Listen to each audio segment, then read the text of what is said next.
Like, share, subscribe, hit the super chat on the way in. Decent link. What? Wait, what happened? What did I put the link? Did I put the wrong link? Did I not put the link? Wait, what happened? Well, I gotta. Let me see. Let me make sure, D. Let me see. Did I not put the right link? Let's make sure. Let's see. Huh. What will it look like? Oh no, it's okay. Okay, it's there. It's there. It's there. Okay. All right. My apologies for the tardiness in the intro. Um. Okay. So once again, first of all, let's call a thing a thing. Sagar is definitely red pill. Oh, Sagar is red. Sagar been red pill. Sagar is super red pill, right? And he, you know, I like how he frames these things because he's pretty much saying, "Hey, okay, if y'all want this to burn down, all right, right, all right. If y'all want this to burn down, all right, right." And you notice what he said at the end: all that rage that's going to be unleashed. And let's be very clear: it's not really going to be black men; it's going to be white men, right? It's going to be white men, right?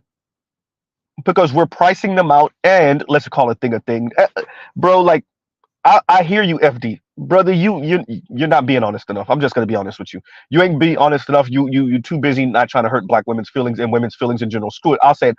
Why the elites are using you as the buffer class because they don't fear you. You ain't gonna burn nothing down. You ain't gonna murk nobody. Nobody fears none of that. And they know if they give you a couple of dollars so you can buy some nice handbags, then you'll be good. I said it. So what if it sounds sexist? Sue me or prove me wrong. Right? It's that simple. Right? So, um, yeah, what we're speaking about now is, and Sagar said it like, you know, young men are pretty much being pushed to the wayside, and the way the women are making up for it is by dating much older. So now the marriage gap, I suspect that the marriage gap is going to go from 3 to 5 years, maybe 7 years, to more like 7 to 12 to 13 year gap, right? Especially for women that marry before the age of 30, maybe 32. This is, this is a shot in the dark guesstimation, right? I want to be very clear.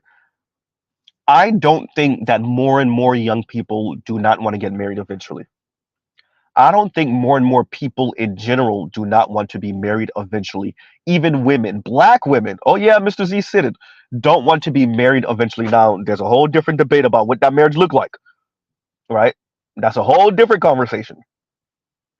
What I maintain is that because we live in a capitalist society, because we practice conspicuous consumption, because we have encouraged women to have a neoliberal lens and to commodify men and masculinity, my argument is that we have essentially priced the majority of men out of marriage, to be honest, definitely the majority out of black men.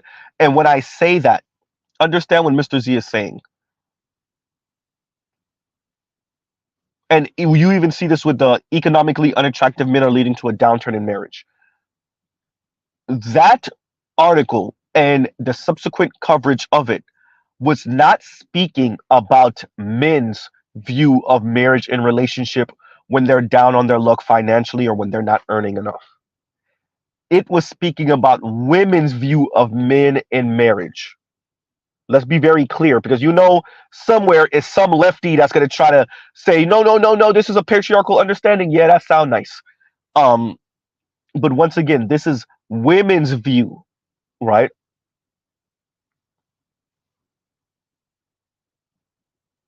So hysterical. And Joe says, are we talking about queenagers? Hysterical. That's funny. Um, but we have to be honest about the current environment.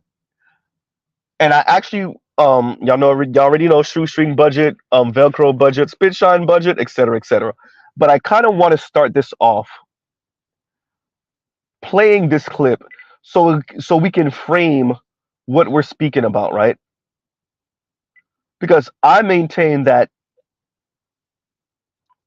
what we have here is less young people coupling up on that level, right? Marriage, marrying and being having something more than themselves to worry about, a way to not be so self-centered and selfish, right? And less people are engaging in this because we've put women in a better position educationally and even financially. Nothing wrong with that. And the left really doesn't have an answer for less women wanting to be married because for them there are less financial prospects. Once again, economically unattractive men are leading to a downturn in marriage. And the left really doesn't have an answer for that except to tell the man to let go of patriarchy, not women, right? Once again, not women. Oh, wait a minute, wait a minute. What am I borging out? Charles said Everglade Wireless and Swamp Tech Audio. My apologies. Am I borging out, you guys? If I am, let me move so I can get into a better place. I'm not sure. Before I play this clip, am I borging? Let me get a one in the chat if y'all can hear me clearly. All right. Oh, I'm good. Okay, okay, okay. Okay. Trud, you just saying it early. Okay, I'm good. Okay, I'm good. I'm good. Okay, so we're gonna play this clip and then we're gonna come back on the other side and we will because I want to put into context what's actually happening. So let's play this and then we'll come back and give our commentary. So this clip is from 2017, so about 6 years ago. So the numbers look even worse. But I've played this before, maybe once or twice, but I want to play this again so that we can frame what Sagar was saying on breaking points, and then have a conversation after that. Okay, here we go. Why aren't people getting married? Is marriage simply for those who are privileged? That was the question in regard to a survey done by the American Enterprise Institute and Opportunity America. As we know, the percentage of people getting married has decreased over recent years. And so what are the reasons behind it? Now, marriage has sharply declined among people without college degrees while staying steady among college graduates with higher incomes. So just to give you the specific numbers, 26% of poor adults, 39% of working class adults, and 56% of middle and upper class adults ages 18 to 55 are married. So the number or the percentage is much lower for those who are living in poverty or struggling economically. Now, to compare, back in 1990, the numbers were very different. So in 1990, 51% of poor adults, 57% of working class adults, and 65% of middle and upper class adults were married. One of the main reasons that respondents mentioned was that, yeah, when it comes to men who are struggling with their finances, who might not have good jobs, women are less likely to be interested in marrying them. And so that could be part of the reason. Also, just over half of adolescents in poor and working class homes live with both of their biological parents, compared with 77% in middle and upper class homes. So even though less people are getting married when it comes to, a certain socioeconomic status, that doesn't necessarily mean that they're having less kids. Now, the overall birth rate in America has decreased slightly, but for the most part, birth rates have been steady. Yeah. Okay. Once again, and we already know these people oftentimes stay married also, right? So 26% of poor Americans are married, 39% of middle class, 56% of upper middle class and above. Now we know that 56%, they're more likely to stay married for the upper middle class than that 26% of poor Americans. Now, are we going to say, and this is for foreign man in a foreign land, consciously, T1J, FD signifier, etc., etc. Are we saying those upper middle class and above men are better communicators? Right? Are we saying that they're more emotionally intelligent? Are we saying that they are better fathers just because, right? Inherently, they're better fathers. Mr. Z, could you get the word out? Right? Better husbands, right? They're more involved in their community, right? Are we attaching character flaw to those poorer men? And are we attaching positive character traits to the men that earn more, that are part of that 56% of men that stay married?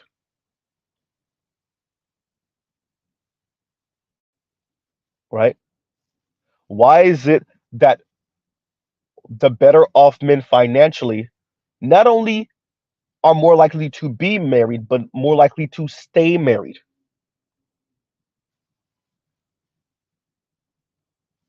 right? As Sarger was saying, college education, this is the door, right? This is the door. And what does that mean? And because he's ringing the alarm bells, he covered this every 3 to 4 months, right? Every 2 to 3 to 4 months, Sarger comes back with a piece of data that says, hey, by the way, this is a thing, right? As I said to um a couple of the ladies on the breakdown when we were speaking about the Ebony K. Williams situation the first time, I don't think it's that people are less. I don't think it's that more people are less likely to get married. They don't want to get married. Better yet, I don't think more people don't want to get married. I think we've priced them out, and now they're telling themselves and telling you they don't want to be married. Right. And as I said before, have fun attempting to get men and boys to do for girls and women that they are not in intimate relationship with. Have fun having them have a community mindset when they have no children and they are not romantically, and I will say it, sexually attached to a woman. Have fun trying to convince them to be upstanding citizens, right? To be positive and good contributors, of their community and their society. Have fun,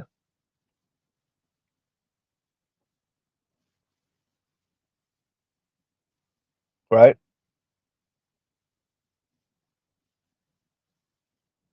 As I said, Sagar is attempting to bring this up every 2, 3 to 4 months.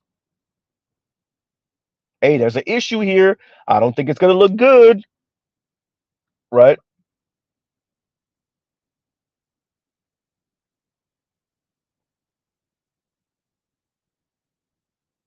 And we already know. So if the game is more and more going to be women doing better and better. So right now it's younger women dating older men because right now those older men got a couple dollars. As the game slowly changes and even those older men don't really got it like that, then what? Right? Because I see your comment, Mr. Shook to you. Mr. Shook to you says, Z, this could just be a way of human course correcting. Younger women should be with older men, but women fought back against that narrative. Young men don't have much to offer, throwing off dynamics. What I'm saying is, what happens when those younger men become older men and they quote unquote still don't have any much to offer, according to those women? Now what?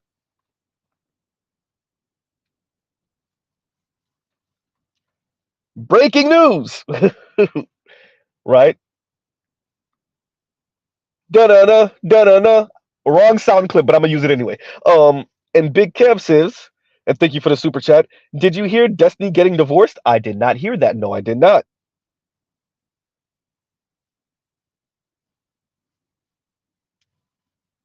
Wow. Well, hey, all of that non-binary, pansexual, whatever the hell. Apparently, blue hair and being open to different relationship models, doesn't guarantee your marriage lasts, right? And this newfangled way of doing relationships and marriage. Well, I don't wish divorce on anyone, but hey,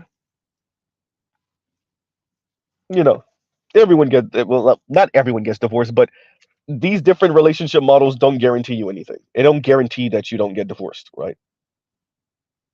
Having an open relationship, you doing your thing over here on the side, she's doing her thing on the side. Yeah, that doesn't. Yeah, doesn't mean you're not subject to the fallout, right? So let's play this next clip, and this one is a little bit longer. And where we'll play it so that we can once again keep in context what's going on with marriage and relationship and dating, right? And what it looks like to get to that marriage, right? What it looks like to get there. And Here we go. Once again, shoestring budget, Velcro budget, spinshine budget, and here we go. But over time, fortunately, women have not only catapulted over barriers to the job market, but the earnings gap between men and women has shrunk. So, relatively, men are making less money than before, while women are making more money. The result, the financial imperative and incentive for women to marry has been reduced. While the earnings gap does stubbornly persist, women can now make it on their own. In fact, in about 25% of American couples, women are now the breadwinners. Even if they're not, working women today have options other generations did not. They can afford to be picky. Look, if framing marriage as a transaction seems a little cold to you, not exactly warm and fuzzy, I get it, trust me. But Wang told me one of the primary reasons most never married millennials have stayed single is because of financial reasons. That mentality, problematically, might be fostering this idea that you have to be pre-qualified for marriage. Consider, Coons told me that young couples decades ago used to marry first, often having dated for 6 months or less, and then figure out the other important stuff in life. Marriage was sort of a gateway into the adult world. Today, it's more likely to be the reverse. Individuals work on their own lives, advance their own careers, figure out their finances, maybe move in together, and then say, I do. Marriage in this setup is a status symbol, not the first step in adulthood, but a sort of a victory lap. No wonder then that wealthier, well-educated people are more likely to get married than folks without a college education who have low income. This disparity is a bad development because child rearing has not declined proportionately in low-income communities. That is, more children are born out of wedlock into single parents than before. Obviously, many single parents make it work, but Wilcox told me married parents are the gold standard when it comes to raising children. Two potential incomes means more financial resources for starters, and two parents frequently mean the kids will get more attention, more help with homework. For what it's worth, Coons pushed back on this idea. She told me that the pressure of achieving that gold standard might force two parents who aren't right for each other to create an unhappy household. This is sometimes referred to as father need, but it's often better to have one functional, happy parent than two dysfunctional combatants constantly at each other's throats. And, Coons told me, research shows that when people are anxious to find a partner to help raise their kids, they tend to have more relationships that end in breakups. That churn could rattle a child's stability. So here, we encounter a situation where marriage might not be ideal. Other people might stay away from nuptials for a variety of different reasons, to focus on a career, to prioritize friendships because they like living alone. The LGBT community has a very different perspective on marriage norms after being shut out of it for so long. So yeah, it's not for everyone. That's why I don't think a falling marriage rate is a sign of a culture in decline. Actually, I'll argue that while marriages have reduced in number, they're growing in quality. That is because women are less financially constrained, because we've overcome some prudish social norms, because we've learned from the mistakes of previous generations. Marriage is more deliberate. Choice is a bigger factor than ever before. That's why divorces are actually on the decline. And choosing not to get married or getting married later in life, well, those are legitimate options too.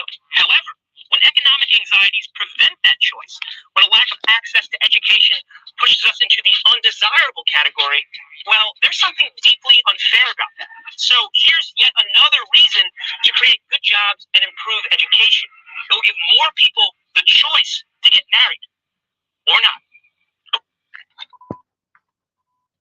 So once again, Big Kev, thank you for the super chat. Thank you, GC. GC caught both of the things that I want to bring up: the growing inequality, hysterical, exactly, and the where is it? Earnings gap. Now we already know the earnings gap is really a mothering gap, so there's a conversation to be had about that. Um, Number one. Number two, right? So, and once again, thank you for the super chat, Big Kev. Um,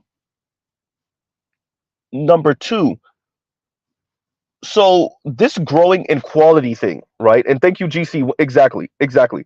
This growing inequality thing is what the left continues to tell itself. This is the left lying to itself about the women wanting marriage also, but they want a particular type. They want to practice hypergamy. Ain't no point in getting married if they can't be hypergamous. And the left is bending itself into pretzels, saying no, that's not what it is.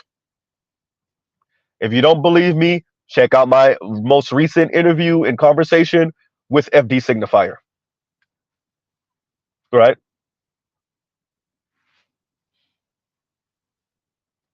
Huh. growing inequality. So in other words, as the elite get married, as the well-to-do and well-off and educated get married and stay married more often than not, and everybody else is less likely to get married, and if they do, they're more likely to get divorced. The way the left interprets that is, well, the quality of marriage is increasing. You mean hypergamy, right? The mate guarding that y'all call assortative mating? No, it's mate guarding. It's class and education mate guarding. It's not assortative mating. Y'all come up with all these euphemisms to sanitize the ugly, to spray perfume and smell good on the stink,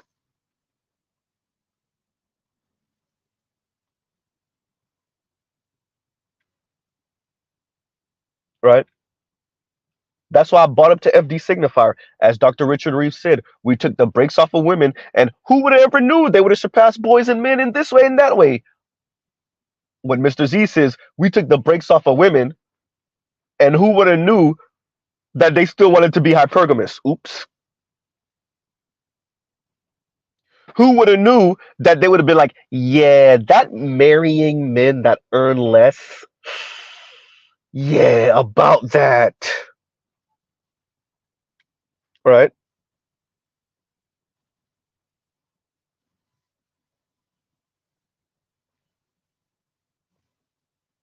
Huh.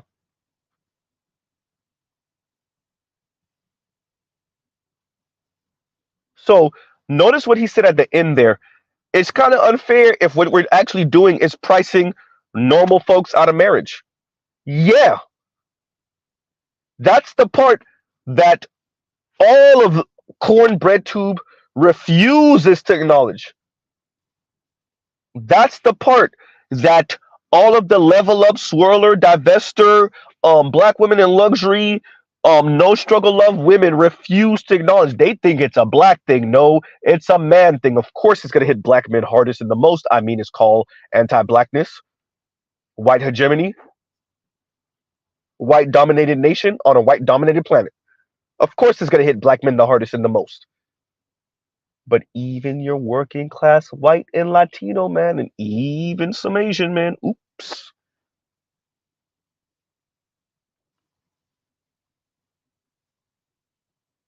right? Huh.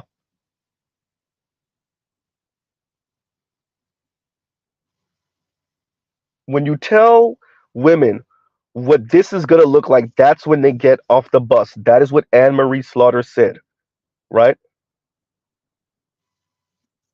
That is what Anne Marie Slaughter said. And we watch as people ignore that, play it down, minimize it, right? Because that's the part no one wants to accept. And y'all give me a second. Let's pause right here. Y'all give me a second. Y'all talk amongst yourselves. And Michael Ross, thank you for the super sticker. Thank you for the super sticker. Like, share, subscribe, hit the super chat. Right? And y'all give Mr. Z 1 second and y'all talk amongst yourselves.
All right, y'all. I'm back. I'm back. I'm back.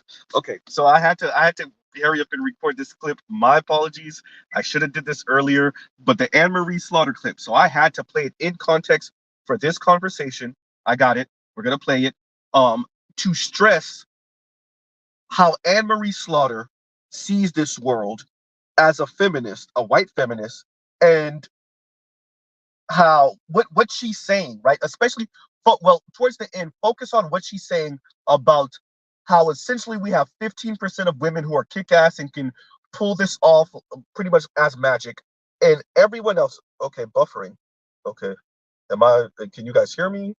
Okay, maybe I need to move to another place. Maybe because Toya says buffering. Let me get a one in the chat. You guys can still hear me, please, for the love of God. Right? I promise y'all I moved to a spot that I thought was gonna be perfectly okay and that we wouldn't have. Okay, I'm good. I'm good. Okay, we're good. We're good. All right. So we're gonna play this clip. Some of you have heard this before, some of you haven't. Um, some of you have seen it before.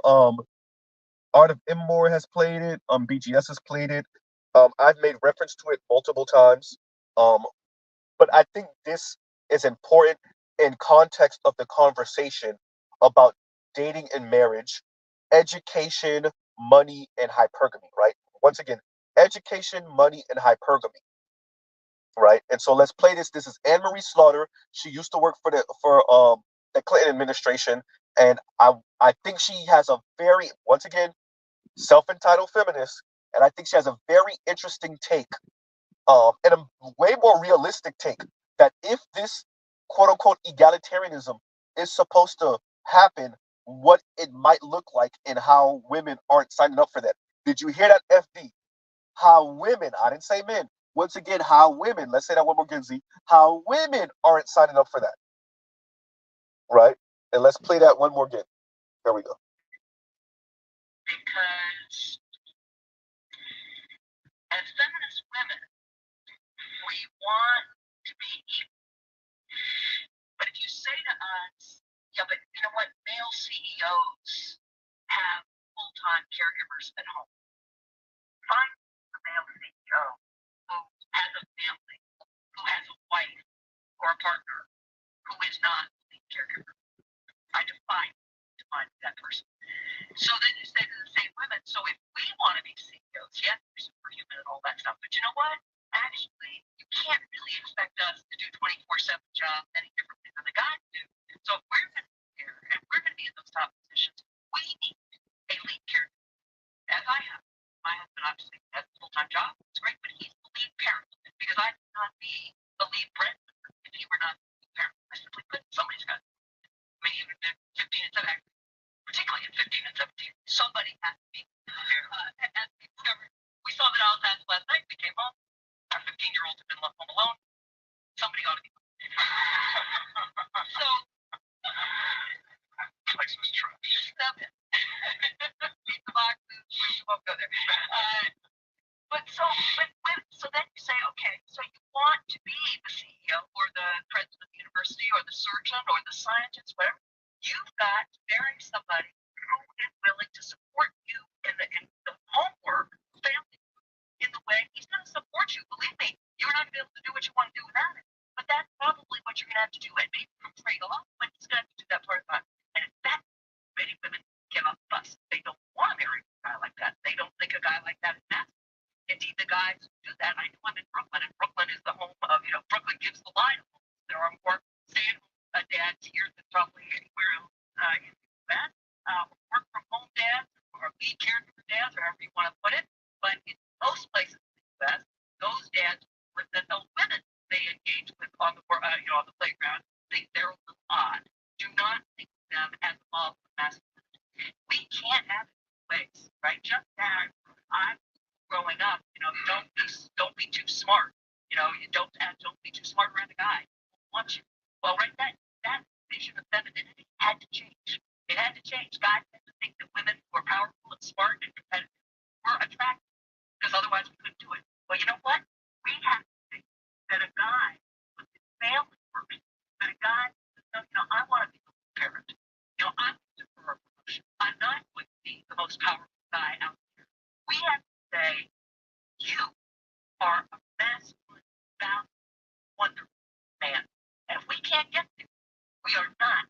time to change because we've got more thinking up now. We've got 50% of unbelievable super women who get really lucky, right? Or have a lot of money, or just really superhuman who manage to make it work, but we're not going to get through it. So you couple what Anne-Marie Slaughter is saying with what Sagar was saying about how women are pretty much dating all the way up in age. And you couple that with the conversation that I had with FD Signifier a few nights ago. And what you see is that the black left is waiting. They're not waiting. They already know. They're waiting for the women to scream it from the mountaintops. Yeah, we ain't doing it. We're not doing it. Yeah, we'd rather be huddled up on one ballerific dude. Yeah, we rather date the older man if we can't end up with the older man. Other women, if we can't end up with older women, just stay single with our rose toy. And here's the issue, right? They don't just stay single with their rose toy, not effing up society. What ends up happening is the attitude that many of us have to encounter by the black female bank teller who's single and miserable and angry. The woman behind the return desk at Target or Walmart. The woman who got your order wrong at whatever fast food restaurant. Right? The HR manager who decided today's the day. And she would have maybe tried to defend you today, but she ain't defending you today, and you're getting fired. Right?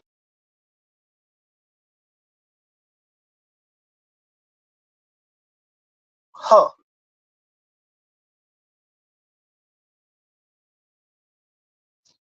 What we have,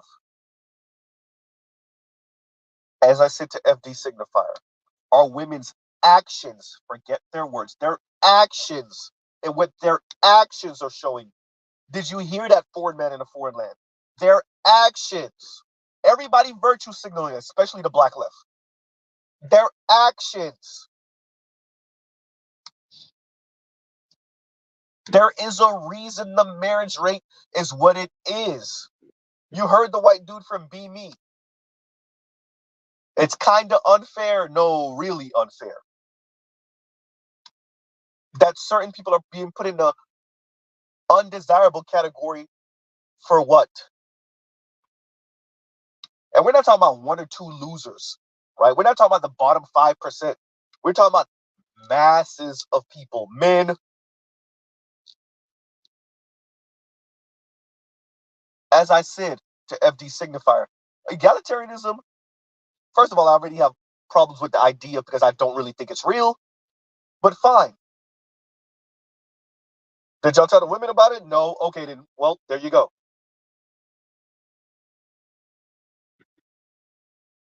Right? Once again, 26% of poor Americans are married, 39% of middle class, 56% of upper middle class and above, according to the American Enterprise Institute. And that was 2017 numbers. Right? And we'll pause right here. And Big Kev says, I pray FD has a great marriage because if not, ... Hey, bro, look, I think he's good. I think he's good. I think FD was very conscious and deliberate about the woman he chose to marry. And that doesn't guarantee anything, but it does. If you guessed right, if you played your cards right, and if you're lucky, it does. It's better than just going off of, oh, she's attractive and I love her and the sex is good and we're moving on and we're married, right? So I think the FD that speaks on these interwebs, we don't know him personally, we don't know his life, all the intimacies about his life, intimate details of his life. But from what we can see from FD Signifier, I would argue he probably, even at a young age, made a very deliberate decision. a very calculated decision. And I think so far from what we can see, it's done him well. Right? Because as we said before, for the way he's the way he's dancing, that tap dancing, whew, man, that would be it would be even for me watching from the outside. If this don't work, whew, right? Like I said, I said this on another stream, right? Men like that are you really don't want it not to work for guys like that. You really don't, right? Especially after interacting with a space like this. Because you're going to have to start questioning how much of what we were saying and what we're saying is something that you should have considered, right? So yeah, we'll leave that alone. I don't want to get into the man's personal life, but yeah, right, yeah, absolutely, right. So yeah, Urban Reed says Moise Watkins dating strategy, man. That yeah, we all saw the video. We all saw the video of the proposal. Brutal, brutal, brutal. We all saw the video of the proposal. Absolutely brutal, right?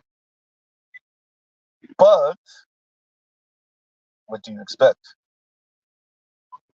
So let's play this clip again. We're gonna play this one more again, because we're trying to pin down a point here. And Sagar's attempting, and I see him trying, right? Once again, Sagar is definitely red pill. You could tell Sagar is red pill. I see Sagar trying to forward things to whoever the powers that be are. Hey, this is a thing, right? You see, obviously, the Richard Reeves and the Scott Galloways also saying this.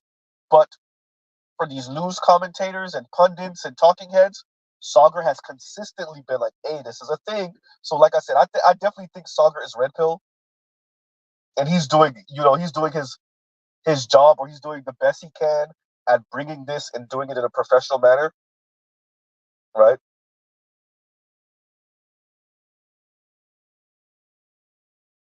Exactly, Amwolf.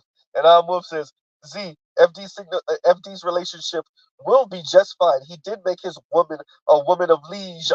He did make his wife a woman of leisure, after all. Yeah, definitely. Definitely. Right? So let's play this, and we'll give our talk once again on the back end. Why aren't people getting married? Is marriage simply for those who are privileged? That was the question in regard to a survey done by the American Enterprise Institute and Opportunity America.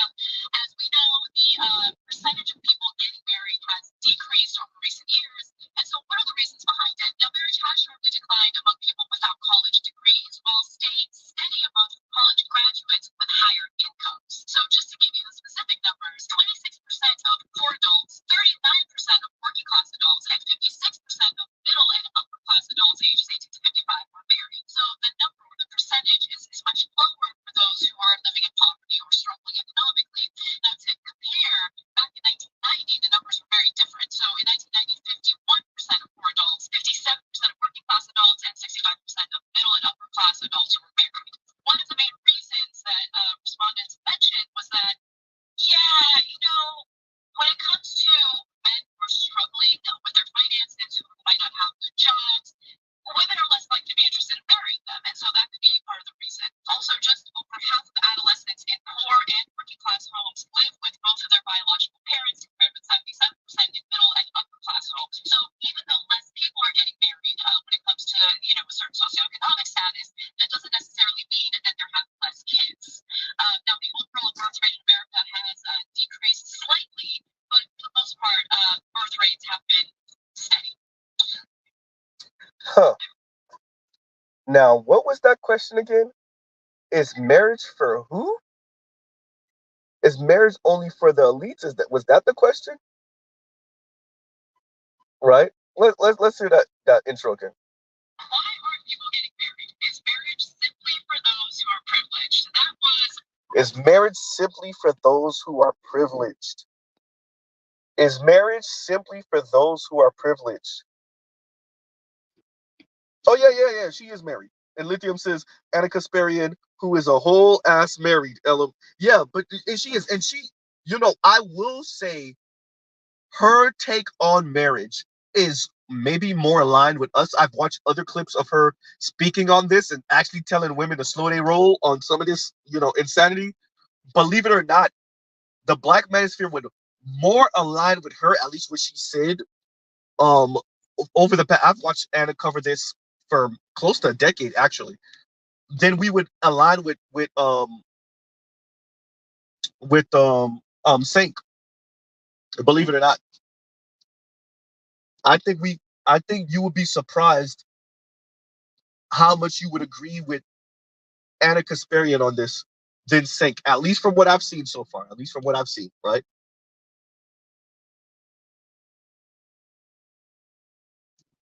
Right. So, yeah, is marriage for the privileged? Right. And what it's seeming like, at least for Mr. Z, is that it's not only is marriage for the privileged, we are slowly walking into a world where is intimate relationship for the privilege. It is sex slowly but surely for the privileged. Right? That's what it's seeming like. Is long-term romantic intimate relationship for the privileged. And there's something to be said about viewing men through a conspicuous consumption lens, through a neoliberal lens, right? Through a consumerist lens.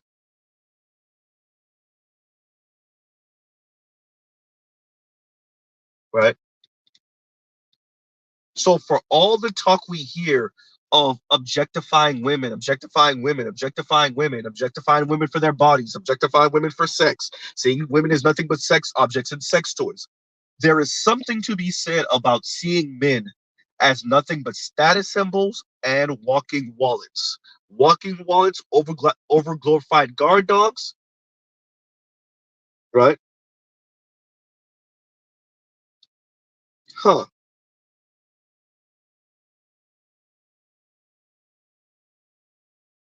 And Mr. Z watches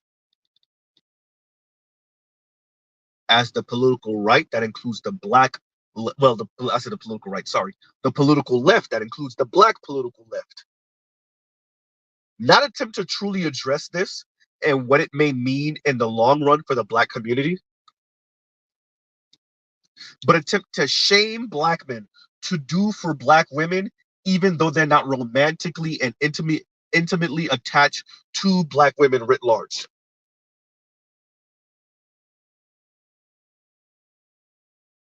To do for black children that they are not fathering, to do for black women they are not in intimate and romantic relationship for, because community. Once again, as Obsidian has said, what he said, community eunuchs, right?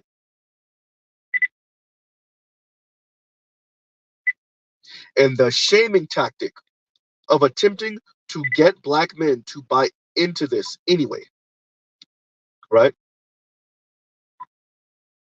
Huh. Right? And y'all like, share, subscribe, hit the super chat. We're talking about super chats. Afro National, thank you for the super sticker. Thank you for the super sticker. And let's play this again, because I think what this dude was speaking about from the Be Me channel, which is no longer active like that. But I think what he presented here, yes, and like GC said, he was speaking about the wage gap. We're just gonna let that one go. Right. So he did present things here that we are somewhat in a disagreement with, or we do not buy into fully. But the overall information, not the framing, but the overall information It's something that we're gonna have to come to terms with, right? Right, like GC said, the earnings gap and growing inequality. And so the growing inequality comment that GC said here is this dude was speaking about how, yeah, the marriage rates might be declining, but they're growing inequality.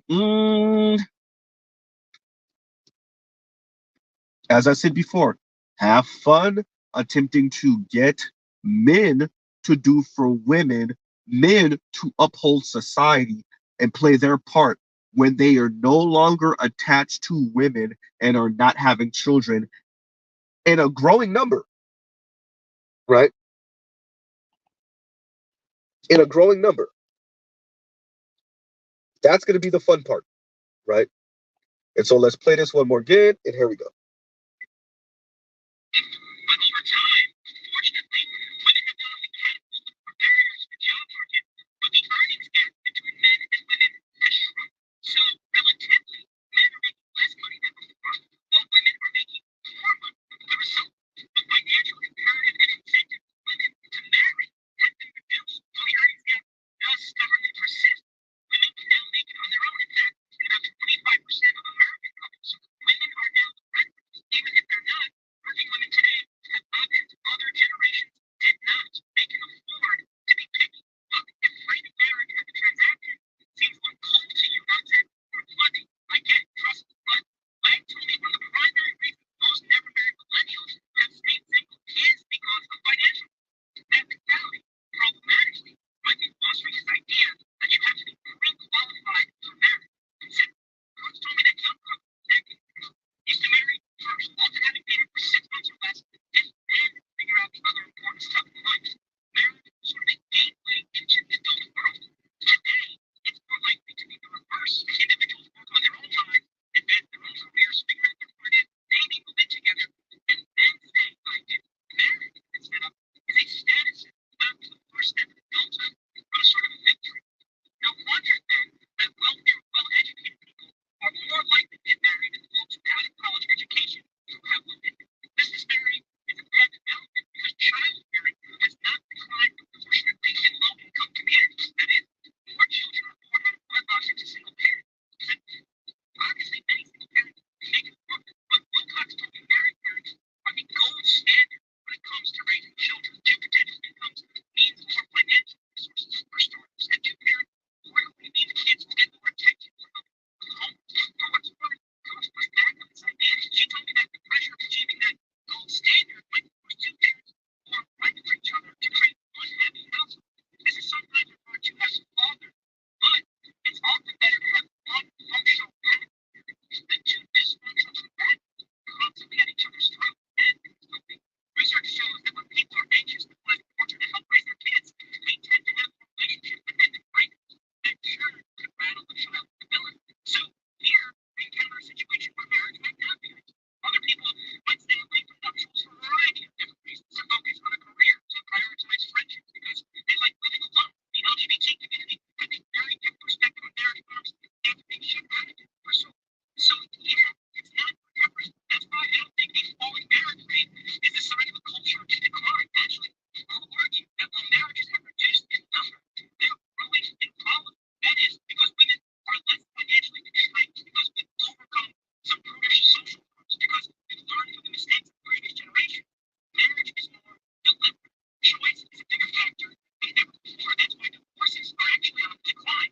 And choosing not to get married or getting married later in life, well, those are legitimate options too. However, when economic anxieties prevent that choice, when a lack of access to education pushes us into the undesirable category, well, there's something deeply unfair about it. So here's yet another reason to create good jobs and improve education. We'll give more people the choice to get married or not. Right. Huh. So once again, we understand his framing. We do not agree with the framing, but the information, right? So as Mr. Z has said before, y'all have heard me say, marriage is at the finish line of adulting, right? And once again, Afro National, thank you for the super sticker. Thank you for the super sticker, right? Bruce, you gonna have to that one. Ooh. Right? You definitely gonna have to repeat that one. Say that. Ooh, that one. Yeah, I ain't ready. Right? Someone said I'm not looking at the chat. No, I was not. Let's see what we got going on in the chat. Let me see. Oh yeah, Mr. Donnie Mack and Marie Slaughter. Yes, and Marie Slaughter. And Marie Slaughter. My apologies. Let's make sure we see what we got going on here. Okay, I'm reading. Huh. Just reading through you guys' comments. My apologies. I will be with you guys. Yeah, exactly. And Sauchi says there isn't a wage gap when you look at the weekly hours worked, education and industry sector. Yeah, absolutely.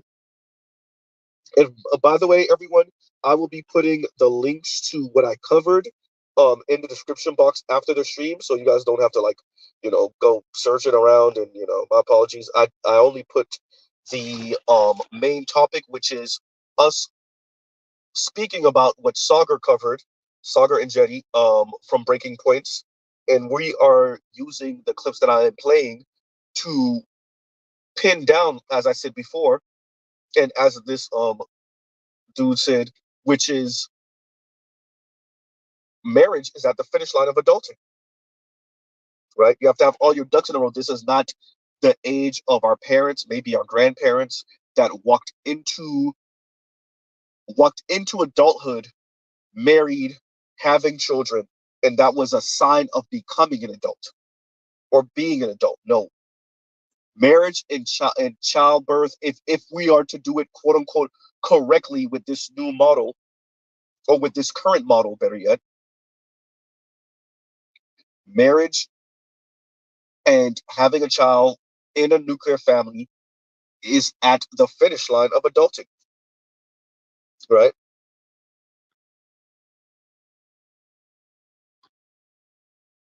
Huh.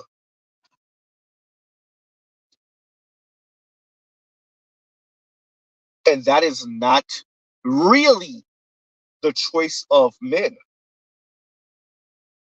Once again, this is women, particularly college educated women, mate guarding.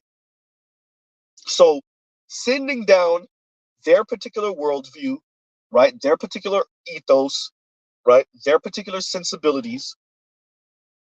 So they're flooding the Western world, America, with their ethos and their worldview and their sensibilities.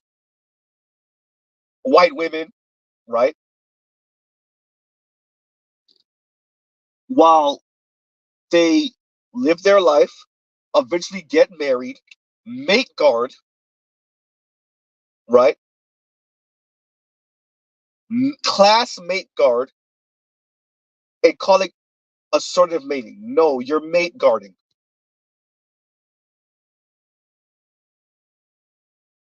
Right? Which wouldn't be the worst thing in the world, but you have spread your sensibilities, white women, really upper middle class and above white women, to other women. Right? I said it before. These working class white women, Latina women, Asian women, definitely, obviously, black women are voyeurs watching elite white people have sex, have families, nuclear families, stay married, go on vacation, right? Live in the home with the white picket fence. And these working class, working poor, lower middle class, even some solidly middle class women say, if I can't have that, I don't want anything. And instead of our society addressing that part, we turn around and tell the men that they're sexist, misogynist, patriarchs or wannabe patriarchs. right? Huh,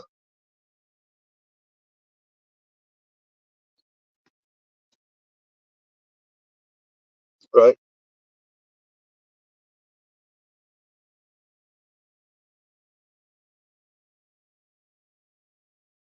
Yeah, yeah, Bruce Wayne. I'm gonna need a translation for that one.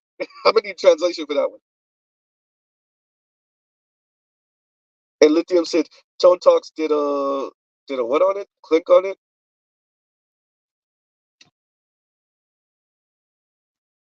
right? So you hear that. And even this guy said, and this recording is old. This is what, 6, 7 years old, something like that. 5, 6, 7 years old.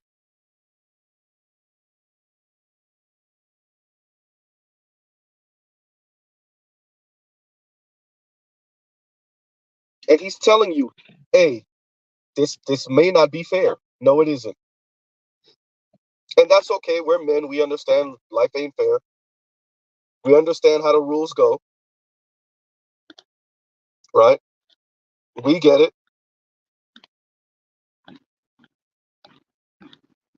But what does this look like in the long run? Right? What does this look like in the long run? Oh no, yeah, it's 5 years old. 5 years old. That clip.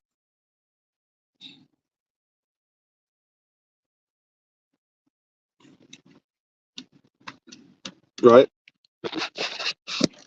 Guess what? Mr. Z is back. My bad, y'all. uh Now you guys should be able to hear me better. My apologies, everyone. Right. And today, Mr. Z forgot to put the headphone back in the headphone jack. Okay. Now that we have a much clearer audio, right? Mr. Z like, wait a minute, something ain't right, right? So continuing, and this might happen again. Um, we're going to continue to see this as an issue. I I honestly and genuinely, and maybe what we definitely need are some social designers and technocrats to explain how this is supposed to work. And I will not forget that BGS said it, right. BGS said, speaking of, I think he said the early '90s. Speaking of two of these black kind of these social designer guys, or men and women, better yet, black people, and he was like, "Yo, this is not gonna work," and they were like, "Yeah, we're gonna do it anyway." Right? Yeah, we're gonna do it anyway. Right? Huh.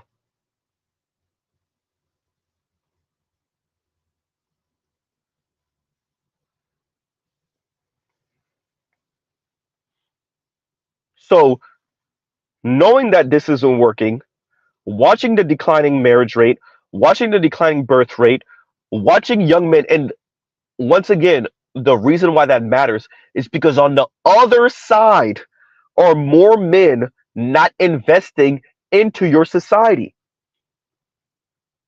Everything from enrollment in the military, right? Everything from enrollment into the military to labor force participation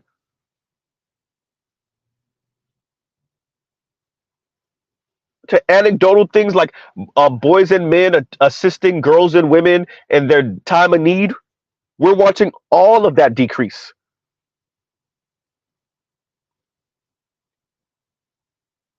right?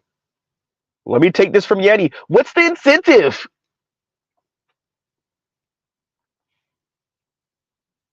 Right? Once again, what's the incentive? What's the incentive?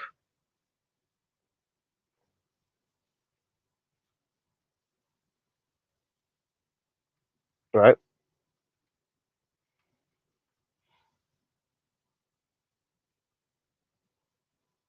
I said it to FD Signifier. Maybe he didn't hear me correctly. He did. He was doubting it. He disagreed. It's the women that are saying, yeah, about this egalitarian thing, though. Thank you for the degree. Thank you for the money and the job. Yeah, but see, there's something about a man that's similarly situated or above. Yeah, that's pretty much all I'm looking for, educationally and financially. And I can't fault women for that. Who Mr. Z faults are the technocrats and the social designers that thought this was going to work. That's if there wasn't some nefarious, insidious plot behind this. And we are Americans, so you never know. We are black, so you never know, right? Yeah, let's play this Anne Marie Slaughter one more again, and let's speak about it on the back end. And this time, Mr. Z will try to make sure there's no technical difficulties, like him not putting the headphone jack back in the well, putting the headphone back in the headphone jack. And here we go. Because as feminist women, we want to be equal. But if you say to us, yeah, but you know what, male CEOs have full-time caregivers at home. Find me a male CEO who has a family, who has a wife or a partner, who is not the lead caregiver. I defy you to find me that person. So then you say to the same women, so if we want to be CEOs, yes, we're superhuman and all that stuff, but you know what? Actually, you can't really expect us to do 24/7 jobs any differently than the guys do. So if we're going to be there and we're going to be in those top positions, we need a lead caregiver at home, as I have. My husband obviously has a full-time job. That's great, but he's the lead parent because I could not be the lead breadwinner if he were not the lead parent. I simply couldn't. Somebody's got to be home. I mean, even at 15 and 7, actually, particularly at 15 and 17, somebody has to be home. As we discovered, we saw the Dallas House last night. We came home. Our 15-year-olds have been home alone. Somebody ought to be home. So, the place was trash. It's no bit. Pizza boxes, we won't go there. So then you say, okay, so you want to be the CEO or the president of the university or the surgeon or the scientist, whatever. You've got to marry somebody who is willing to support you in the homework, the family work, in the way he's going to support you. Believe me, you're not going to be able to do what you want to do without him, but that's probably what you're going to have to do. And maybe you'll trade off, but he's going to have to do that part of the time. And at that point, many women get off the bus. They don't want to marry a guy like that. They don't think a guy like that is masculine. Indeed, the guys who do that, I know I'm in Brooklyn, and Brooklyn is the home of, Brooklyn gives the lie to all this. There are more stay-at-home dads here than probably anywhere else in the U.S., or work-from-home dads, or lead caregiver dads, or however you want to put it.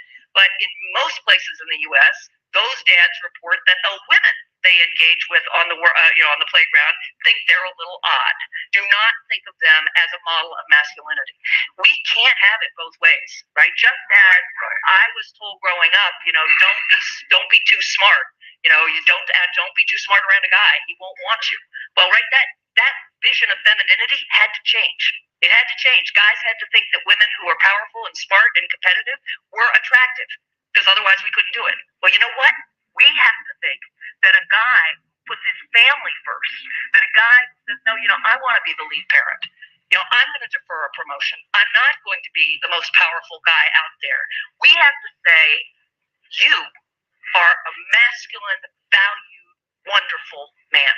And if we can't get there, we are not going to make this kind of change, because we've gotten as far as we can get without doing that. We've got 15% of unbelievable super women who get really lucky, right, or who have a lot of money, or who are just really superhuman, who manage to make it work. But we're not going to get further than that.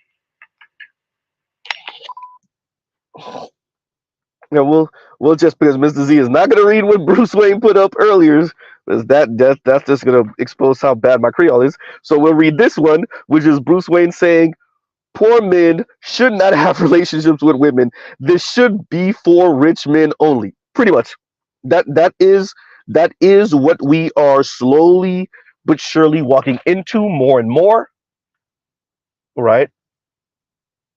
And then we are being told, why do you want marriage anyway? Marriage is part of the patriarchy anyway. right? Now, you heard what Anne Marie Slaughter said. 15% of women could pull this off and be superwoman. Everybody else, not so much, right? And y'all like, share, subscribe, hit the super chat, not so much,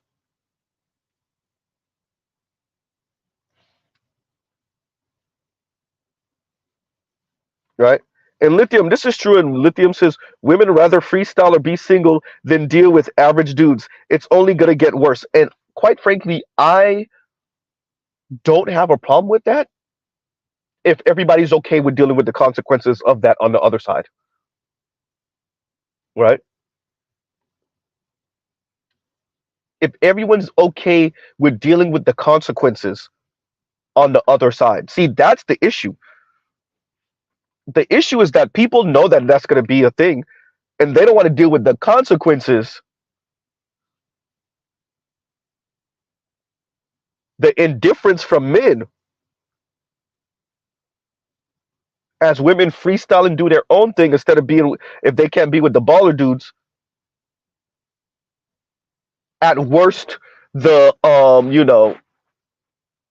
professional managerial class, similarly situated men at worst, right?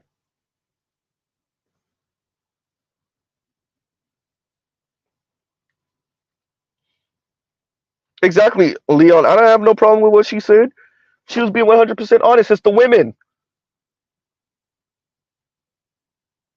Once again, this is my conversation with FD Signifier. You over here waiting for them to say it so overtly. You're waiting for women that you respect to say it because other women are saying it. That includes black women. You are not accurately assessing their actions. Forget the words, their actions. And then adjusting society or speaking to whoever you know who's influential to adjust society accordingly.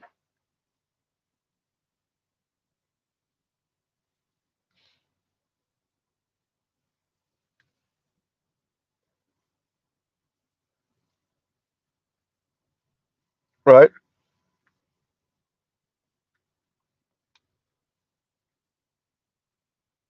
There's a whole lot of gaslighting men, that includes black men, in these conversations.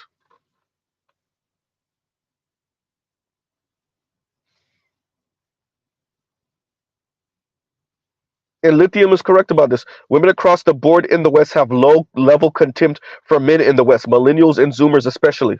Absolutely. Absolutely. Right?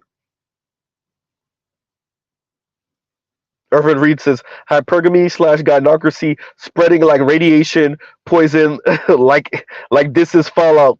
Hysterical. Right? Huh.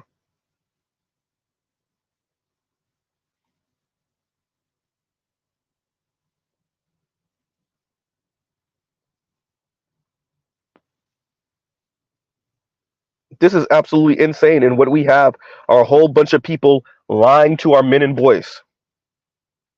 As a matter of fact, attempting to get our men and boys to be perfectly okay with the contempt, right? With the contempt, with the insults, with the questioning your masculinity, with the insulting your masculinity, with telling you what's this talk, calling you trying to be a man or you being a man and not a rich one, toxic masculinity. Huh, this is going to be interesting, right?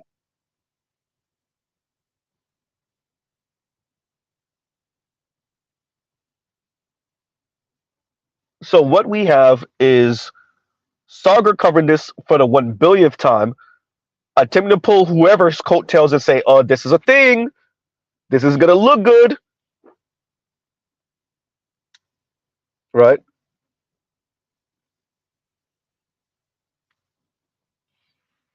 Huh?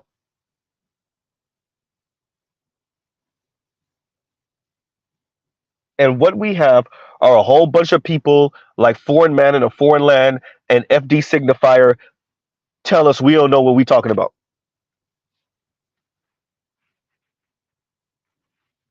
Here's a woman that's more traveled than them, knows the in and out of politics, know what's going on in the country, and this is a woman that worked for the Clinton for the Clintons, right? We already know we have our own issues with them, and she's telling you that Brooklyn gives the lie to the idea that women are okay with stay-at-home husbands, huh?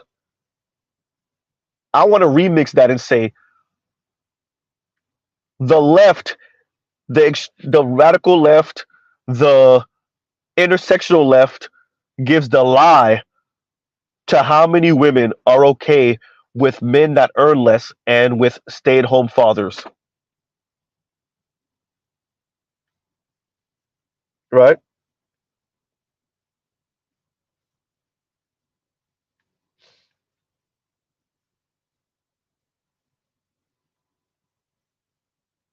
And this is true. And Lithium says the singleness isn't the worst part. The contempt is. At least leave me alone if I geomax to get a woman that's instead, right? Oh, that's interested. I said instead. That's interested. Let's read that again. Leave me alone if I geomax to get a woman that's interested. But they don't even want non-select men doing that. Unique life for non-Chad. Unique life for non-Chad. Yeah, right. Well, they still need you to contribute to this society a very specific way, right? They still need the women to have a fallback plan, right? The women need a fallback plan.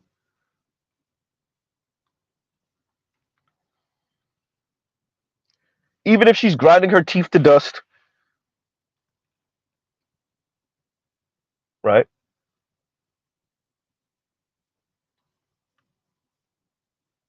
What do they call the same-sex loving relationships? Because they're always moving in and out of each other's homes, right? Because they're all looking for security, financial security, that is,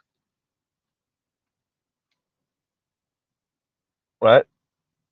These things are like so obvious. And it's interesting when I was having the conversation with FD Signify, and I brought this to his attention, how he pauses, waits, and attempts to reframe these things. Thank you, Lithium. U-Haul lesbians, exactly, right? U-Haul lesbians. And these things are super evident. They're super self-explanatory, right? We should say that also, Trail Billy. And Trail Billy says transient, yeah, transient lesbians, right? It may not be a thing, it's a thing now.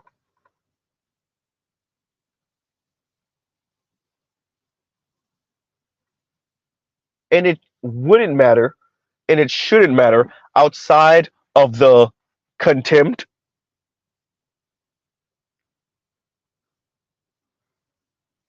right? Outside of the contempt, outside of the propaganda, outside of the negative PR,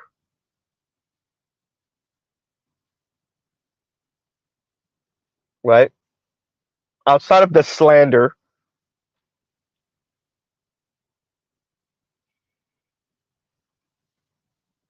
huh? It wouldn't matter and it shouldn't matter,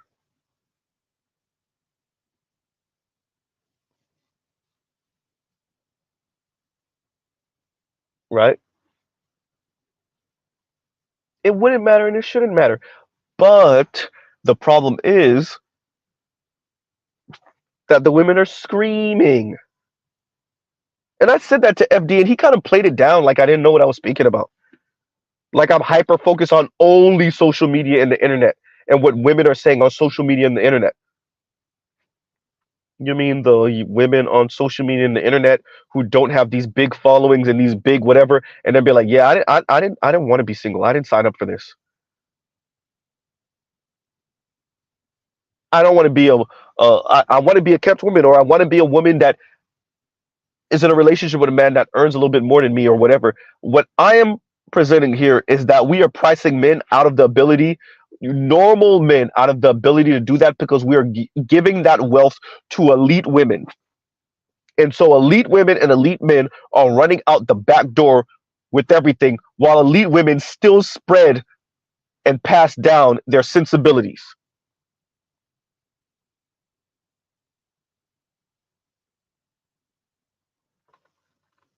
I'm gonna check it out. I'm Wolf. I'll look for it. I'll look for it.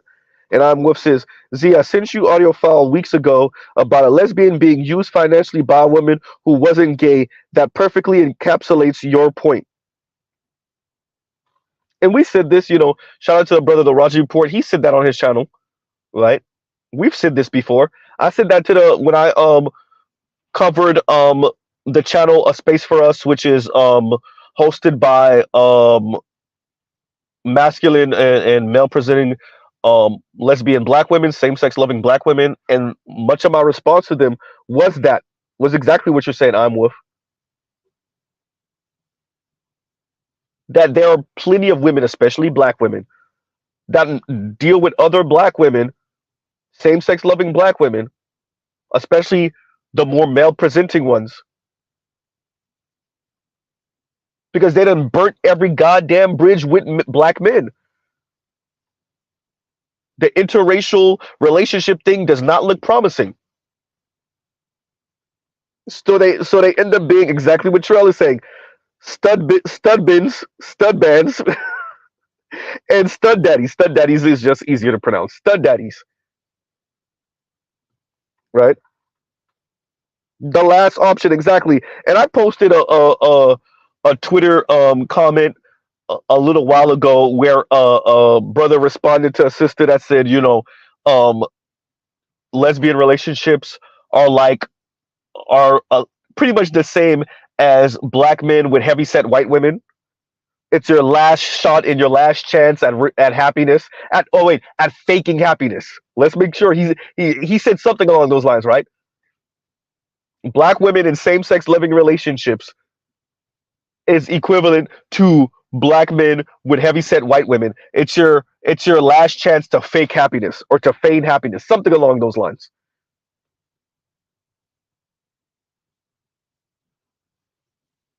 right?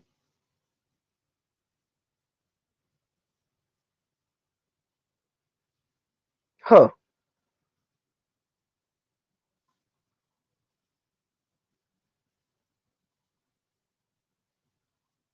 So what Sagar presented to us here, I think is very important for societal cohesion,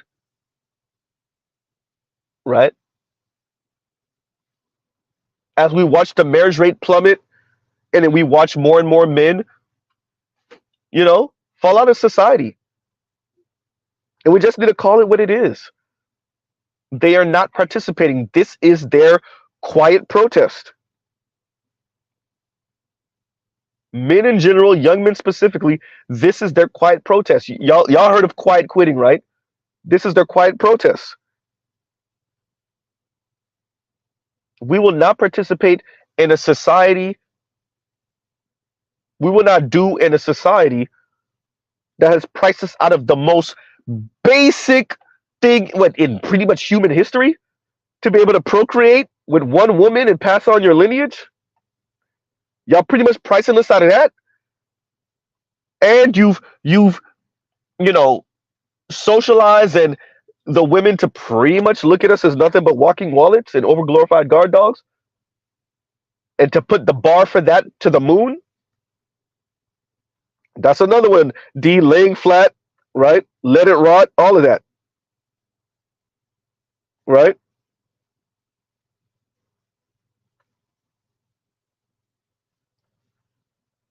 Huh.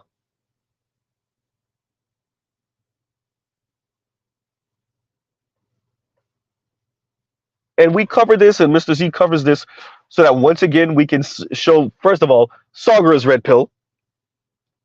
Sagar is definitely red pill.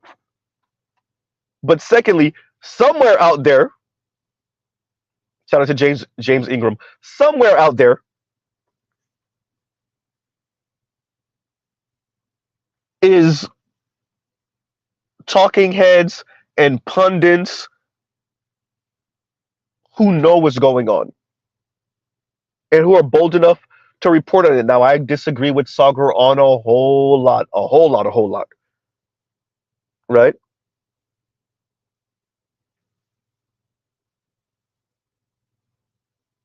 Huh.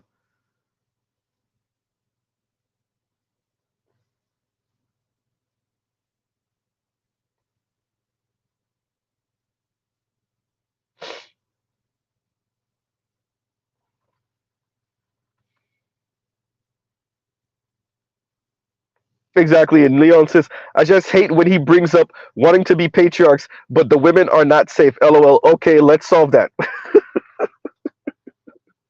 It's once again, it's patriarchy on a discount. It's patriarchy by feminist specifications. It's picking and choosing which parts, and FD know that's a thing, and he knows that's what most women want. He will never say it out loud. He will never say it out loud. He knows that's what most women want, including most of the women, that straight women at least, that he's in community with. FD is not dumb. I'm telling y'all, he is not dumb, and he is not blue pill. He may not be really red pill, but he's definitely not blue pill.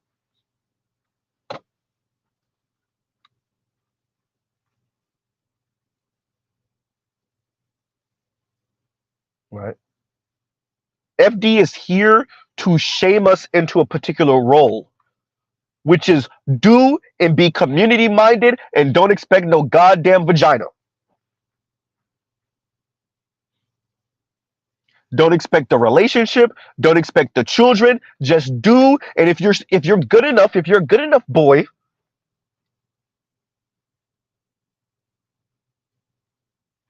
you know,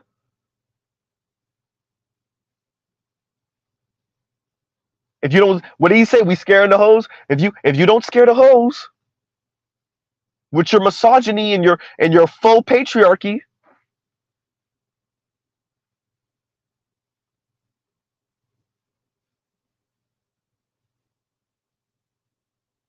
right?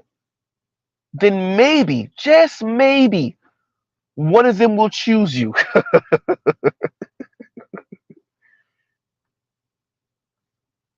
Huh?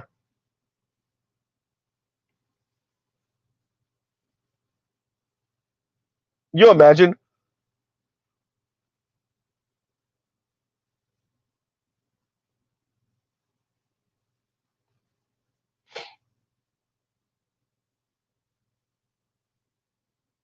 He knows better. He definitely knows better,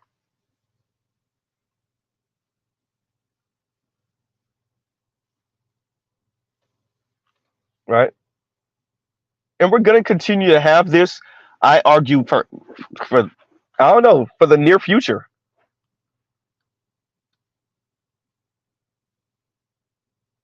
I say we continue to have this for the near future.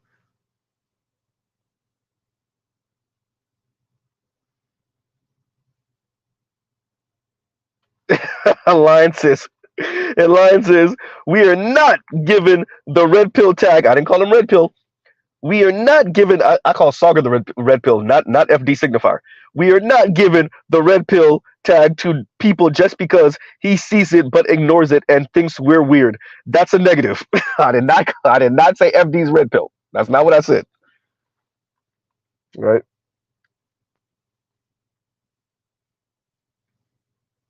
But FD knows. He wants to make us comfortable with not having no vagina on the table.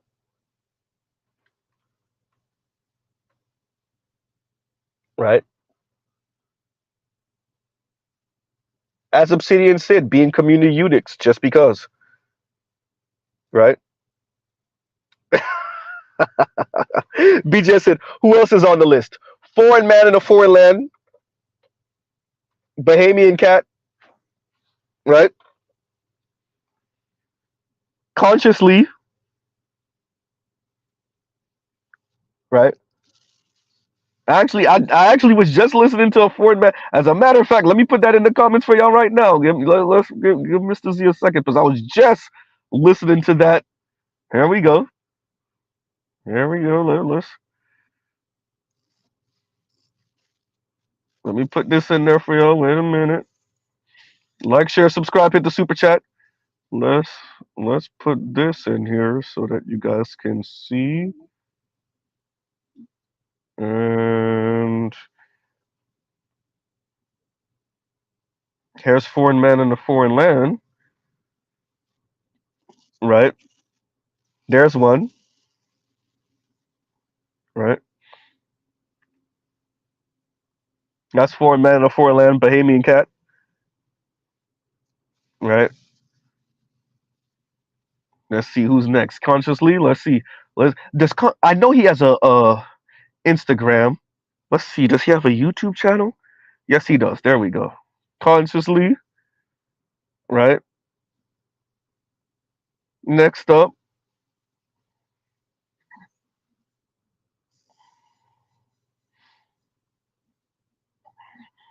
Here we go. Here's consciously. Oh no, Mr. Z gonna put them all on. If that's what it is, because I want to know what the goal here is. And FD came in. He said he pretty much wants to recreate what the Panthers had, where there weren't these kind of gender roles, and like we understand. For those of you that don't know, there were brothers cooking and cleaning and watching after the kids. In certain chapters of the Black Panthers, definitely on the West Coast, right? In California. And this was their way of not, quote unquote, recreating toxic masculinity or this kind of heavy-handed patriarchy, et cetera, et cetera. And so what FD is saying is that he's attempting to get us to pretty much do that, right? Huh. That's what he's saying. What Mr. Z heard was community eunuchs.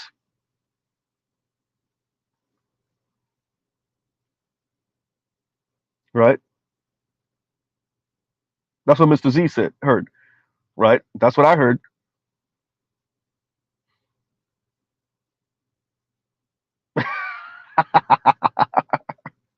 Yeah, but and that's too easy. That's very clear, Lithium. And Lithium says gay killmonger too. Hysterical. Right? Yeah, he's talking about Demon Centaur. Oh man. Absolutely. Absolutely. That's funny.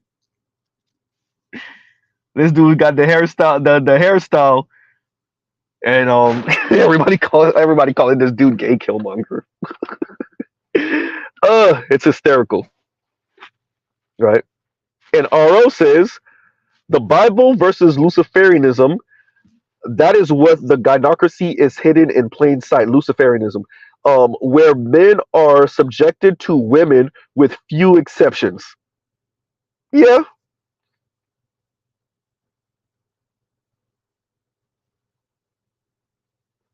Is Obi Allen BreadTube too? I don't think so. I don't think so. Right?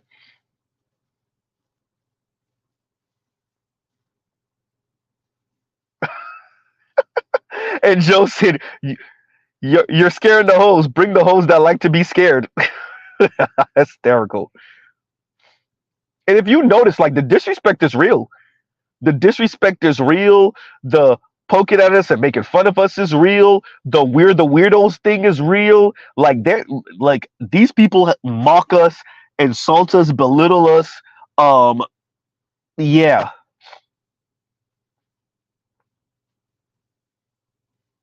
Indigo, I ain't even gonna read that out loud. Yes, I will. Slammonger. And definitely indigo means slay, like how the ladies say slay, right?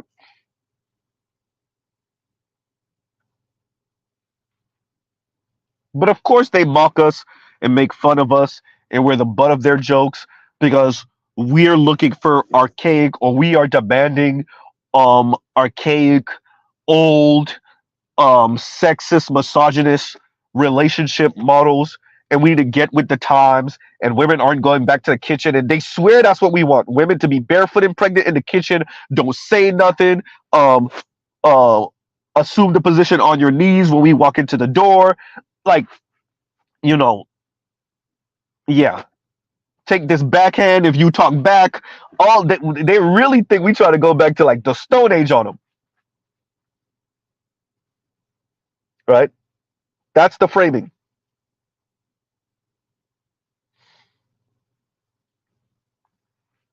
right?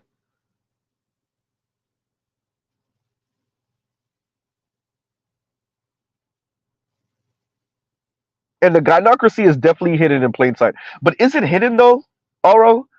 Is it really hidden? I don't know if the gynocracy is hidden. Definitely not the black gynocracy. I don't know if it's hidden,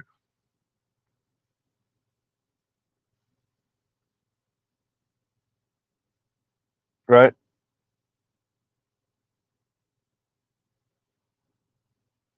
I wouldn't say the black gynocracy is hidden.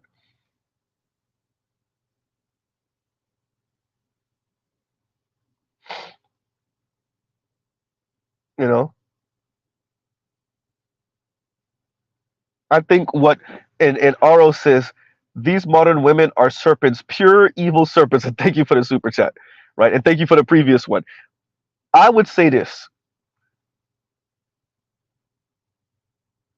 I think there is a conscious effort to use the tools on the table.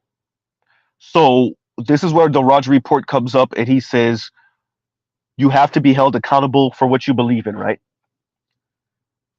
I think elite, mainly white men, and some women, but mainly white men, put their fingers to the wind, let's say 1960, 50 something, and said, huh,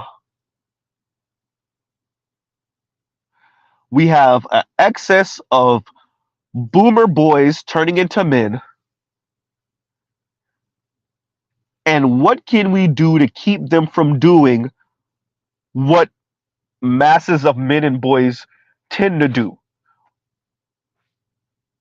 which is break stuff, change stuff, topple governments, change systems, etc., for the good and bad of it. For the good and bad of it. And they chose to empower those boys and those men's sisters and use them as a buffer class.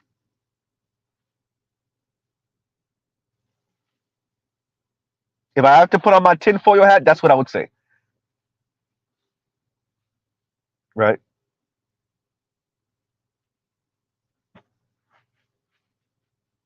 That's what I would say.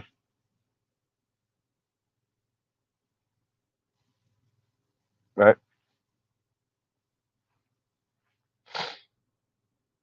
Huh. I think it's elite men using women as the buffer class, and to hell with the fallout. As a matter of fact, the fallout is somewhat welcomed because they've insulated themselves from the fallout for the most part. Do some of them get divorced? Absolutely. There's some of them, their kids go wayward. Absolutely. But what they end up doing is doing, look at Chelsea Clinton. Perfect example, right?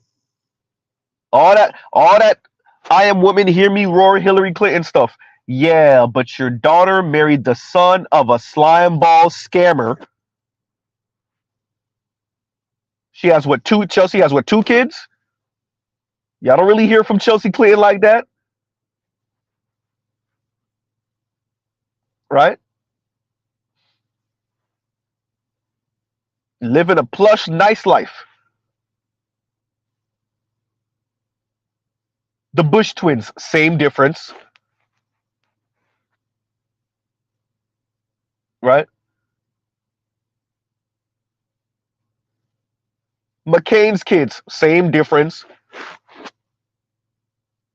except one son married a black woman. That's all. And you see the daughter used to be on The View, married, right? All these kick-ass women, married. All that talk, all that I am women, hear me roar, married.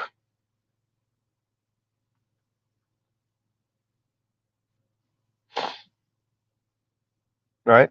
Yeah, sometimes they earn more. He's more politically connected, or he comes with a strong ass last name, right?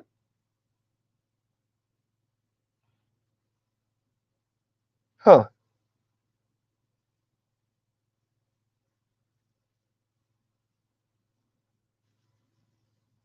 There's something to be said about that comment right there, Irvin. Especially the final solution part. We'll leave that there, right?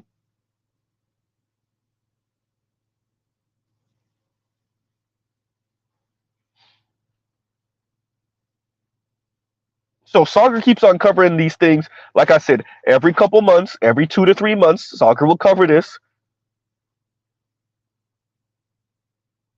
And he's pretty much saying it. Look, these women ain't trying to get married to these dudes, these regular dudes, as they get their college degree and rise up the ranks, and sometimes not even rise up the ranks, just have the goddamn degree. Right? Trell. Right? Does that include the whole guitar solo in the intro? And Trell Billy says this is the final countdown. Right?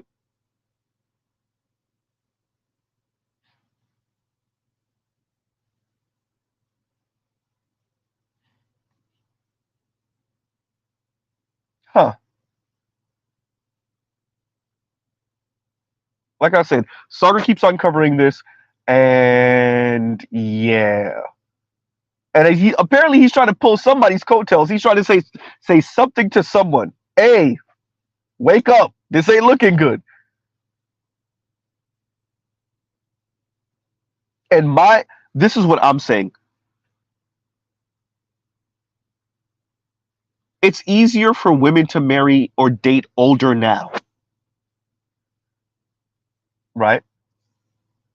Because some extras have some things, right? But what happens, and this is what Sagar was saying. What happens as these millennial men get older and they never get to that other side of having things? Huh? And when we say having things, of course they're gonna have things in relationship to the women, but what the women expect them to have. In other words, what happened when young women no longer can even do the age gap dating because we have essentially turned this into a gynocracy, full stop. Now what? And I think we get closer to an answer to that sooner than later. I don't think that takes another 40, 50, 60 years.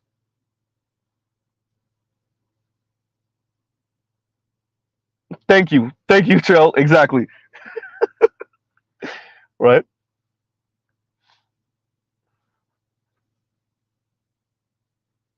That was a very young Pimp C. That was a very young Pimp C.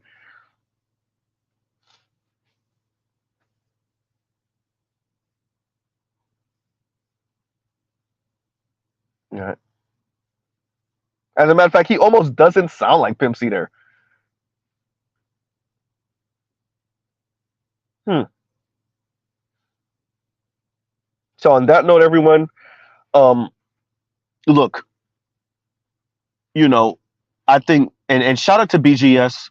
Um, I'm going to continue to review these people's videos. We're going to continue to respond. Um, I am going to also check out non-Black Manosphere content. Obviously, that's why I hope and implore y'all to check out non-Black Manosphere content also, so that we can continue to see what the outside world has to say about what's going on between men and women, and what's going on with young men. That would include young Black men. Um, and it's very interesting once again that FD says that we need to touch grass, when literally my outro is check out non-Black Manosphere content, right? And I often say, with that, for the love of God, right? For the love of God, go check out other non-Black Manosphere content. I also, when I'm chastising the ladies, the swirlers and divestors, and just Black women in general, what does Mr. Z say? Y'all are being myopic. Y'all are looking through the world through a straw. Put the cell phone down. Turn off social media, etc., etc. But FD tells us to touch grass, because we're not living real lives off of the internet and social media, right? And see what line says, I'm waiting on the video game awards to start. You see?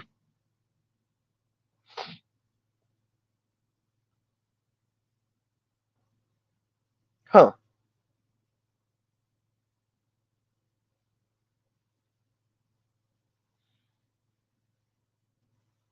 So once again, I think Sagar on this point, like I said, I disagree with Sagar on a whole lot. But this one right here, yeah.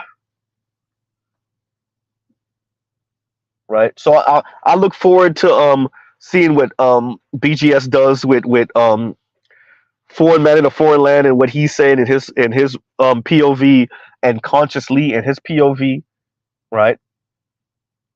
Um, and as FD said, this is what he think he should be doing. In other words, they think they feel like their role is to be regulating the Negroes, right? Regulating the Negroes,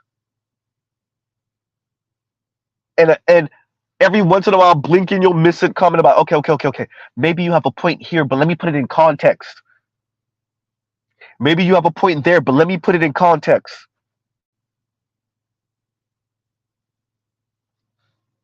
See, exactly. Look, Trell, people with lives. Look at this. Trell, son has a Christmas concert in an hour plus. Wait a minute. Y'all got lives off of social media and the internet? Wait, Mr. Z, you got a life off of social media and the internet? Did you not watch like a good 3 episodes with your lady, Castlevania? That new Castlevania is fire, by the way.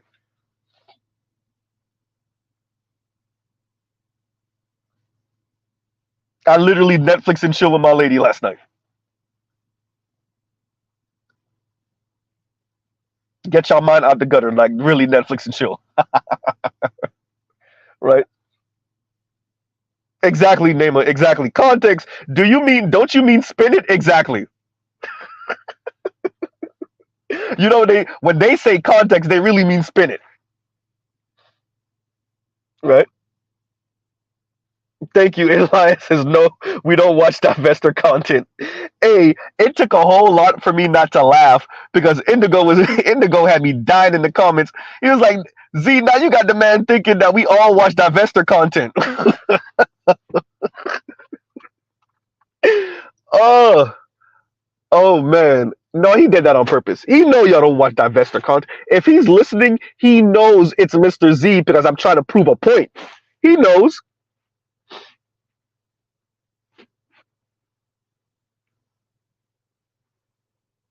And by the way, shout out to y'all who went through his comments for the simp video. I saw all those comments too. Yeah, there were a whole lot of Black men. There were a whole lot of non-Black men. A whole lot of I'm a white woman from such and such. I'm LGBTQ white from such and such. I'm LGBTQ Asian or Latino from such and such. There's a lot of those comments. There's a lot. Right?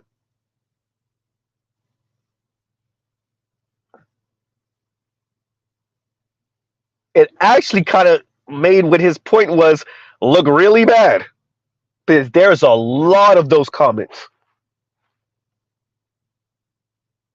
I tend to believe him when he shows his analytics, but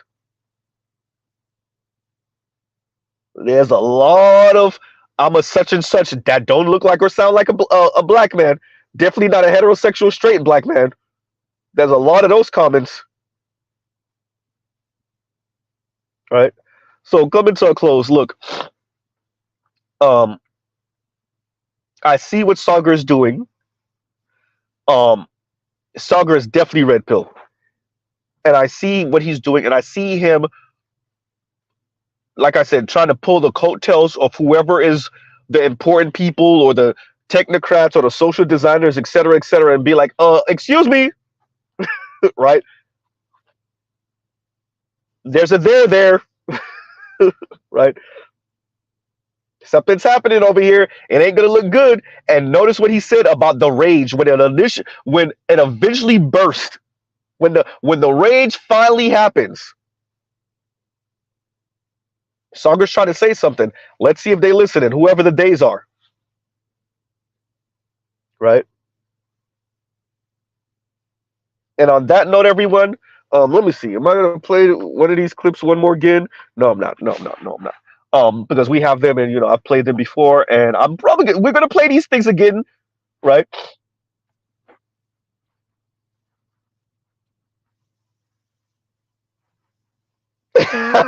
Indigo, you feel me? And Indigo says, as a paraplegic avocado toast American, I feel that. And shout out to Leon. Really, that's how the intros go. Really, that's how the intros go. And it is literally qualifying why you should speak and why what you are saying or what you're about to express, why it should be taken seriously. And it really is because I'm not a straight white man. And the further you get from straight white man, the more that maybe what you're saying should be considered, right? And by the way, black men are the next step, and not white women. Black men.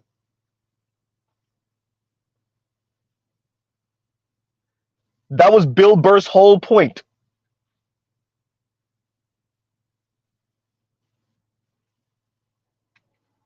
So black men are essentially white men. Black straight men in particular are essentially white men when we start playing oppression Olympics. Straight black men don't have any plights.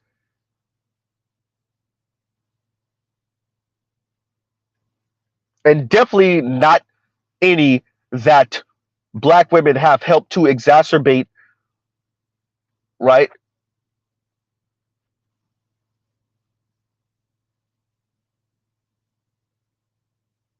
Huh.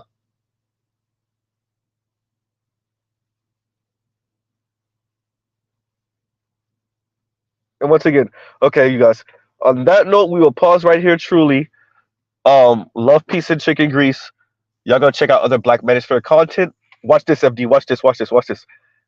And also non-Black Manosphere content, non-Manosphere content. And here go the part. For the love of God. And here's the other part, so that we don't sound like these other people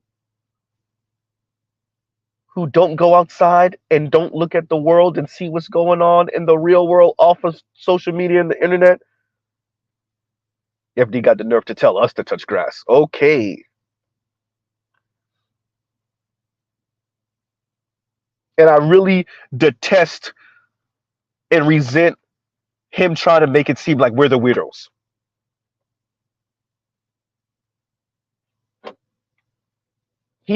He does not appreciate how small his circle really is, how small his worldview really is. All that talking, that's my whole point I was trying to get him to understand. All that talking women are doing, look at their actions. Who are they marrying? When they don't get married, ask them why they don't get married. Give them 20 minutes to BSU and sound like the academics, the white female academics, and then when you really start to drill down, it's going to get to the money and the resources. That's what it's going to get to. Right? Exactly, Trail. We're the white men of the black community. Exactly. Exactly. Right?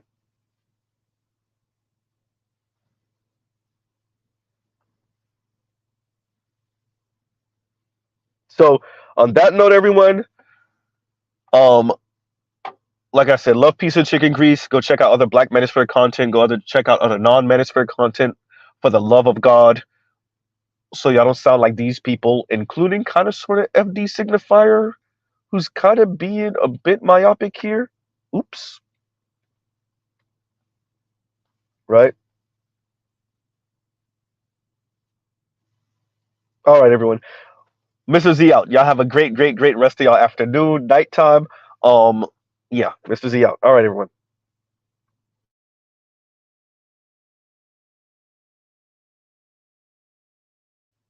Funny, giggity. Leon says he would never drill down on women. The man got 2 kids. All right, y'all. Later.